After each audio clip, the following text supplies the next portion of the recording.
ಭಾರತೀಯ ಜನತಾ ಪಕ್ಷದ ಚಿಕ್ಕಬಳ್ಳಾಪುರ ಜಿಲ್ಲೆಯ ನೂತನ ಜಿಲ್ಲಾಧ್ಯಕ್ಷರಾಗಿ ಆಯ್ಕೆಯಾಗಿರುವ ಶಿಡ್ಲಘಟ್ಟ ವಿಧಾನಸಭಾ ಕ್ಷೇತ್ರದ ಬಿಜೆಪಿ ಮುಖಂಡ ಸಿಕಲ್ ರಾಮಚಂದ್ರಗೌಡರನ್ನು ಮುಖಂಡರು ಮತ್ತು ಕಾರ್ಯಕರ್ತರು ಸಹಸ್ರಾರು ಸಂಖ್ಯೆಯಲ್ಲಿ ಭಾಗವಹಿಸಿ ಶಿಡ್ಲಘಟ್ಟ ನಗರದ ಬಸ್ ನಿಲ್ದಾಣದ ಬಳಿ ಅದ್ದೂರಿಯಾಗಿ ಸ್ವಾಗತಿಸಿದರು. ನಂತರ ಬಸ್ ನಿಲ್ದಾಣದಿಂದ ಕೋಟೆ ವೃತ್ತದ ಮೂಲಕ ಬಿಜೆಪಿ ಸೇವಾ ಸೌಧದವರೆಗೆ ಅದ್ದೂರಿ ಮೆರವಣಿಗೆಯೊಂದಿಗೆ ಬಿಜೆಪಿ ಮುಖಂಡರು ಮತ್ತು ಕಾರ್ಯಕರ್ತರು ಸಿಹಿ ಹಂಚಿ ಸಂಭ್ರಮಿಸಿದರು.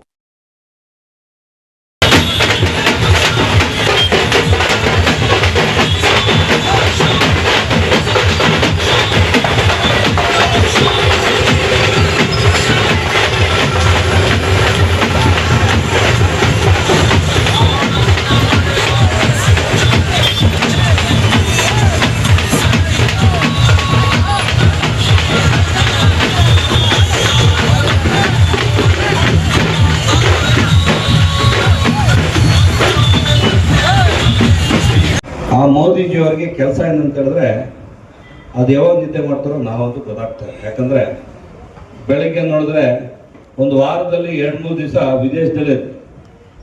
ವಿದೇಶ ಪ್ರಯಾಣ ಯಾಕೆ ಮಾಡ್ತಾರೆ ಅಂದ್ರೆ ನಮ್ಮ ಭಾರತದ ಜೊತೆಗೆ ಇರ್ತಕ್ಕಂಥ ಎಲ್ಲ ಏನು ವ್ಯವಹಾರಗಳಿಗೆ ಏನು ಎಲ್ಲ ಒಪ್ಪಂದ ಮಾಡ್ಕೋಬೇಕು, ಭಾರತದಲ್ಲಿ ಇರ್ತಕ್ಕಂಥ ಏನು ಸೌಲಭ್ಯಗಳಿಲ್ಲ ಅಲ್ಲಿಂದ ತಗೊಂಡ್ಬರ್ಬೇಕು. ಕಾಲದ ಚಕ್ರ ಕಟ್ಕೊಂಡು ಅವರು ಗುಜರಾತಲ್ಲಿ ಮುಖ್ಯಮಂತ್ರಿ ಇದ್ದಾವಿಂದ ಇವತ್ತುವರೆಗೂ ಕೆಲಸ ಮಾಡ್ತಾ ಇದ್ದಾರೆ. ಅವ್ರ ಇರೋವರೆಗೂ ನಾವೇನು ಸಾಧನೆ ಮಾಡ್ಕೊತೀವಿ ಅದು ದೊಡ್ಡ ಮಟ್ಟಕ್ಕೆ ನಮ್ಗೆ ಒಳ್ಳೇದಾಗತ್ತೆ. ಈಗ ಒಂದು ಅವಕಾಶ ಇದೆ, ನಮ್ಮ ಚಿಕ್ಕಬಳ್ಳಾಪುರ ಜಿಲ್ಲೆಯಲ್ಲಿ 5 ವಿಧಾನಸಭಾ ಕ್ಷೇತ್ರದಲ್ಲಿ ಕೂಡ ಬಿಜೆಪಿ ಪಕ್ಷ ಕಟ್ಟಲೇಬೇಕು ಅಂತ ಯಾರಿಗಾದ್ರೂ ಒಬ್ಬರಿಗೆ ನಾವೊಂದು ಅಧಿಕಾರ ಕೊಡಬೇಕು, ಅವ್ರ ಜೊತೆಗೆ ಜವಾಬ್ದಾರಿ ಕೊಡಬೇಕು, ಅವ್ರನ್ನ ಇಟ್ಕೊಂಡು 5 ಕ್ಷೇತ್ರ ಗೆಲ್ಲಬೇಕು ಅಂತ ನಮ್ಮ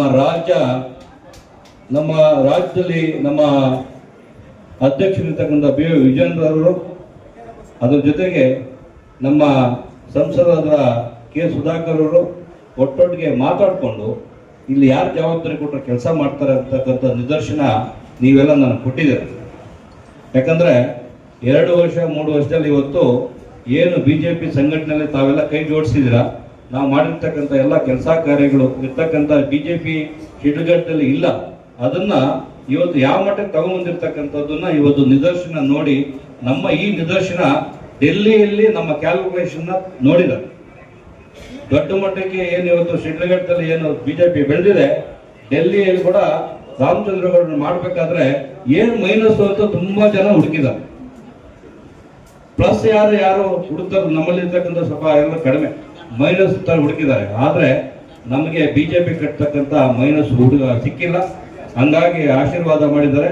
ನಮಗೆ ಶಿಡ್ಲಘಟ್ಟಕ್ಕೆ ಇವತ್ತು ಒಂದು ಕೊಟ್ಟಿರ್ತಕ್ಕಂಥ ಜವಾಬ್ದಾರಿ ಇದೆಯಲ್ಲ, ಆ ಜವಾಬ್ದಾರಿನ ತಾವೆಲ್ಲ ಬೂತ್ಗಳಲ್ಲಿ ಇವತ್ತು ಸಂಘಟನೆ ಮಾಡಿಕೊಂಡು ಈ ಬಿಜೆಪಿನ ಈ ಬಾರಿ ಶಿಡ್ಲಘಟ್ಟದಲ್ಲಿ ರಿಸಲ್ಟ್ ಅಲ್ಲಿ ಫಸ್ಟ್ ಬಂದಿರಬೇಕು. ನಾವು MLA ಗೆದ್ದಿರ್ತಕ್ಕಂಥದ್ದು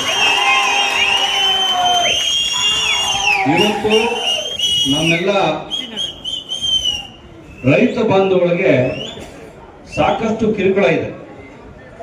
ಜಮೀನುಗಳಿಗೆ ಪೋಡಿ ಮಾಡ್ಕೊಡ್ತಾ ಇಲ್ಲ, ಬೋರ್ವೆಲ್ಗಳಿಗೆ ಗರಡ ಕೊಡ್ತಾ ಇಲ್ಲ, ಬಂದಿರ್ತಕ್ಕಂಥ ಗೊಬ್ಬರಗಳು ಸಿಗ್ತಾ ಇಲ್ಲ, ಮಾರ್ಕೆಟ್ಗೆ ರೇಟ್ಗಳು ಸಿಗ್ತಾ ಇಲ್ಲ, ಅಲ್ಲಿ ಫಾರೆಸ್ಟ್ ಲ್ಯಾಂಡ್ ಅಂತೇಳಿ ರೈತರ ಲ್ಯಾಂಡ್ಗಳನ್ನ ಕಿತ್ಕೋತಾ ಇದ್ದಾರೆ. ಇವೆಲ್ಲ ಏನೆಲ್ಲ ಸಮಸ್ಯೆಗಳಿದೆ, ಈ ಸಮಸ್ಯೆಗಳಿಗೆ ತಮ್ಮೆಲ್ಲ ಧ್ವನಿಗೂಡಿಸಿ ನಾನು ಕೈ ಜೋಡಿಸ್ತೀನಿ. ನಮಗೆ ರಾಜ್ಯ ಮಟ್ಟದಲ್ಲಿ ಜಿಲ್ಲಾ ಮಟ್ಟದಲ್ಲಿ ನಮ್ಮೊಂದು ಶಕ್ತಿ ಕೊಟ್ಟಿದ್ದಾರೆ. ಇನ್ನೇನಿದ್ರು ನಾವೆಲ್ಲ ಫೋನ್ ಮಾಡ್ಬೇಕಾದ್ರೆ ನಾವೇನು ಇಲ್ಲಿ ತಾಲೂಕು ಆಫೀಸಲ್ಲಿ ತಹಸೀಲ್ದಾರ್ಗೆ ಇಲ್ಲಿರ್ತಕ್ಕಂಥ ನಮ್ಮ ಸರ್ಕಲ್ ಇನ್ಸ್ಪೆಕ್ಟರ್ ಮಾಡೋ ಅವಶ್ಯಕತೆ ಇಲ್ಲ. ನಿಮ್ಮ ಏನಾದ್ರು ಇದ್ರೆ ಜಿಲ್ಲೆಯಲ್ಲಿ ಇರ್ತೀವಿ, ಜಿಲ್ಲೆಯಲ್ಲಿರ್ತಕ್ಕಂಥ ಜಿಲ್ಲಾಧಿಕಾರಿಗಳಿಗೆ SP ಗೆ ಕೂತ್ಕೊಂಡು ನಮ್ಮ ಕೆಲಸ ಮಾಡೋಣ. ಆ ಶಕ್ತಿ ನಮ್ಗೆ ಬಂದಿದೆ.